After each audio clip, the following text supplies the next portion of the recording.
tree. Hats off to you. You again! Did you miss me? Admit it, you missed me. Hardly! You worked with Gideon! You tried to destroy my uncle's mine! It was just a job, kid. No hard feelings. I've been keeping an eye on it since then, and I must say I'm impressed. Really? You deserve a prize. Here, have a head that's always screaming.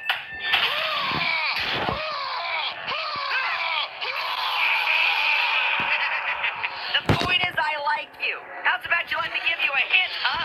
I only asked for a small favor. In return?